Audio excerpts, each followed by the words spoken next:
అల్వాల్ బోనాల చెక్కుల పంపిణీ కార్యక్రమంలో జరిగిన హింసాత్మక ఘటన గాయపడిన బీఆర్ఎస్ నాయకులను పరామర్శించేందుకు ఎమ్మెల్యేలు తలసాని శ్రీనివాస్ యాదవ్, ముఠా గోపాల్ పద్మారావు గౌడ్ తదితరులు మాల్కాజిగిరి చేరుకున్నారు. కాంగ్రెస్ నాయకుల దాడిలో గాయపడిన రాము యాదవ్, జగదీష్ గౌడ్, చిన్న యాదవ్, మారియో వెంకన్నల ఆరోగ్య పరిస్థితిని తెలుసుకున్నారు. ఈ ఘటనల వల్ల తెలంగాణ ప్రతిష్టకు భంగం వాటిల్లే ప్రమాదముందని తలసాని వ్యాఖ్యానించారు.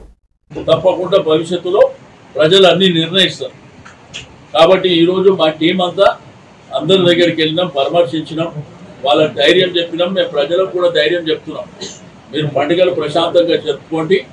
ఇవన్నీ జరుగుతూనే ఉంటాయి, రాజకీయాలలో ఇవన్నీ నడుస్తున్నాయి. కానీ కొత్త సాంప్రదాయం వచ్చింది తెలంగాణ. ఏడబడతాడ దౌర్జన్యాలు చేయడం, ఇళ్ళ మీద కొట్టడం. ఇప్పుడు మొన్న ప్రశాంత్ రెడ్డి ఇంటి మీదకి పోయి దౌర్జన్యం చేయడం. ఎక్కడ పోతున్నాము?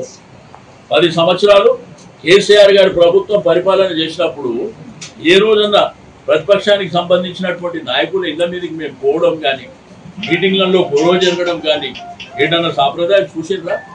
ఇది కొత్త సాంప్రదాయానికి నాంది పలుకుతుంది.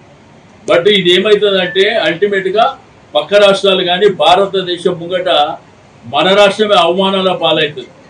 వాళ్ళు కూడా రేపు చిన్న చూపు చూసేటువంటి ప్రమాదం ఉన్నది. కాబట్టి నేను దయచేసి పోలీస్ యంత్రాంగానికి, ముఖ్యమంత్రి గారికి నేను డిమాండ్ చేస్తున్నా, ఎవరైతే ఈ యొక్క చర్యలో పాల్పడ్డారో వాళ్ళ మీద కేసులు ఫైల్ చేయండి, వాళ్ళ మీద చర్యలు తీసుకోండి. రెండోది, ప్రజాస్వామ్యవాదులంతా దీన్ని ఖండించవలసినటువంటి అవసరం ఉంది.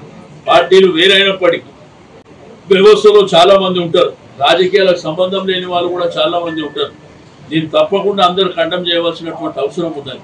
ఇక మేము కక్షలు పెంచుకుంటూ పోతాం, మనుషులను చంపేస్తాం, మనుషులని ఎక్కడ పడితే అక్కడ కొడతాం అనుకుంటే డెమోక్రసీలో ఎవరు ఒక్కోసారి రెవల్యూషన్ వచ్చిందంటే